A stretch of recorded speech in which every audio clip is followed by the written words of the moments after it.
Hi everyone, welcome back. I hope you all are doing good. I'm doing okay. Today we are going to be building up to complete a project. So I have some stamps out. I don't know how it's going to look in the end. I have visualized it and I think it's going to be okay, but one can never tell. So we're going to try this out. So this is how we're using Mindy from Julie Nutting, using our Tim Holtz platform. And let's start.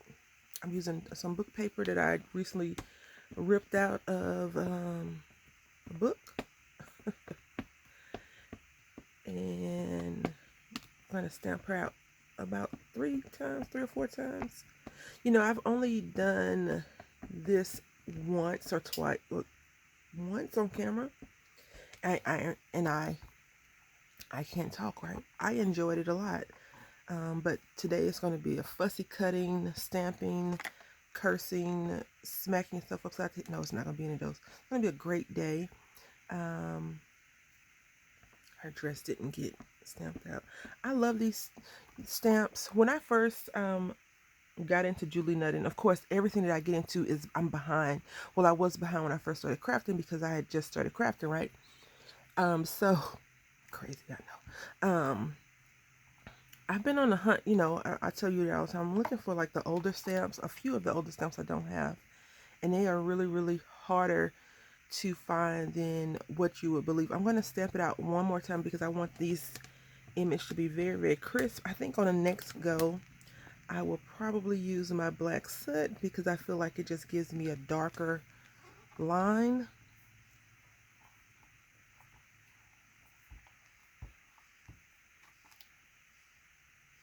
See right here. And these stamps are large. You do need some type of precision help to get them stamped like you want them. This would be a good scan and cut image. Okay, so we did the first one. I'm going to go ahead and stamp the rest out and come back. All right, so I am using Patio Party Jane Hatfield for her dress. I thought that would be really cute for the little idea that I have. And let's get to fussy cutting. All right, so whenever you are paper piecing things, it is easier to only stamp out what you want.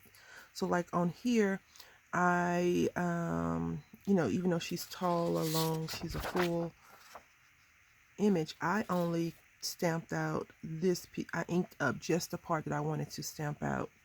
And so I didn't want to waste my time trying to get a good image here on the leg portion. And then when you get ready to cut everything out, because I'm cutting off all of her body except for the dress itself, I just cut around a big piece, and then I just go in for detailing. And it's harder to show like really good detail cutting, in my opinion, for the way my hands and stuff are set up, because sometimes I need to get the paper right in my face to make sure I didn't cut a line or something like that. And in this case, if you do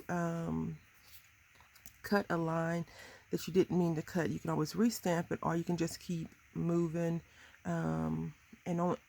I've cut things off that I didn't mean to cut off, and I just glued them back together or put a little tape behind the image and did that. It's ways that you can fix your mistake without having to restamp the image. Like right now, we are very far into the fussy cutting.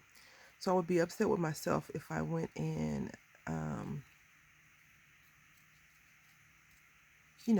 cut something in improperly. So you see how that little piece right there was her arm? So I just go right up into the waist area. She has a snatched waist, right? And do that. And that's how I do my fussy cutting. And so I'll show you really quickly. I'm going to color her up with you all. So, but here's her dress. All right, so this is how she's going to look, and we're going to go ahead and color her together. I am using some jelly pens and alcohol markers to go ahead and um, color her up. The funny thing about this book page and the alcohol markers and the ink, it runs, but I think it just gives the image a little bit more detail because the ink kind of smears in with the alcohol marker. So like all the lines are kind of like refined and deepened with a little bit of smudging in it, which is really good. So if you do try this technique, just keep that in mind. Alcohol, unless you zap your paper with some heat, alcohol markers and ink run together, which is fine for this case. If you are worried, you can just drag your marker on the paper and it will go away. So just keep that in mind.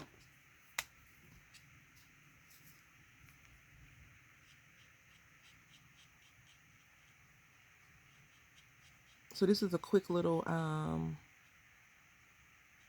color because we're not coloring everything, and even if we were, I think it would still be fairly quick to get done and accomplished, right?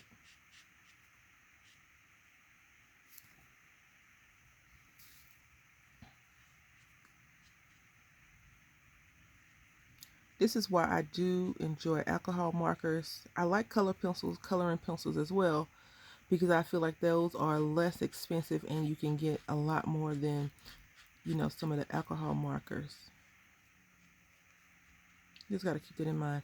If you see any cursing on the page, I apologize ahead of time. I guess I should have said that earlier. But I'm using an adult book, not like an adult book, but books. I mean, kids can read Stephen King, I guess. Children, teenagers, because there's a lot of people that read stuff that I don't read that are younger than I am. Under the age of 21. So, but if you see any curse words, maybe you'll get a good chuckle.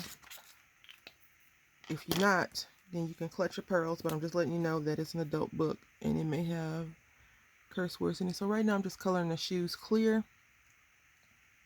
And also consider coloring the entire shoe, doing it her skin tone and then just coloring it over so it could be like a nude shoe. But in this case, it's just going to be like a gloss, like glossy shoe. Because I feel like these go together. These colors go together pretty decently.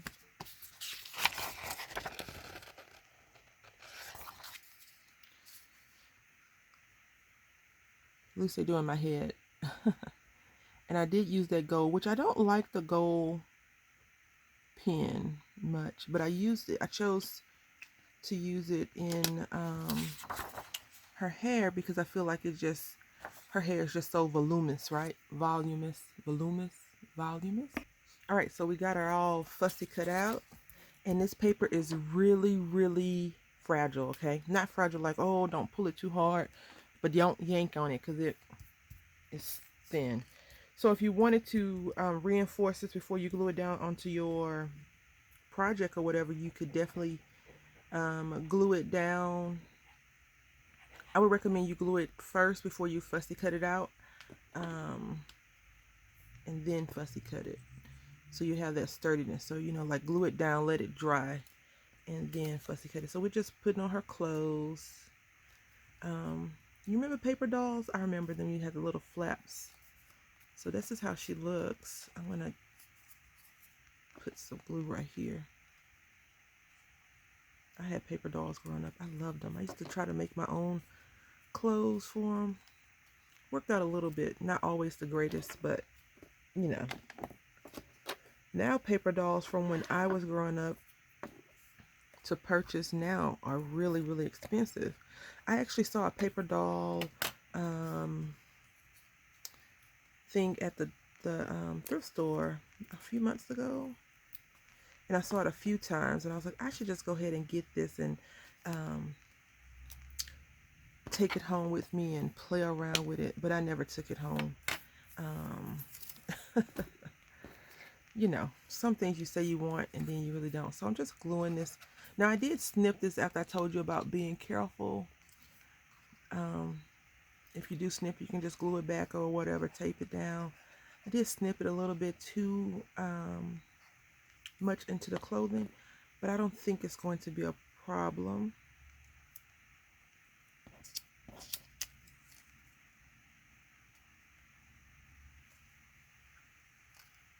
Okay, just burnishing it down. Ooh, yeah, get it. All right, let's see. Right here on the shoulder, I think we'll be all right. So that's how you paper piece, easy paper piecing, not complex or anything like that. We may try to do that because I think I want to take her ruffles and extend them down or give her another dress, or, you know, a lot of the dolls have like some of the same body shapes, so you can mix and match their clothes. So I want to say thank you all for watching. I hope that you've enjoyed. Until next time, happy crafting.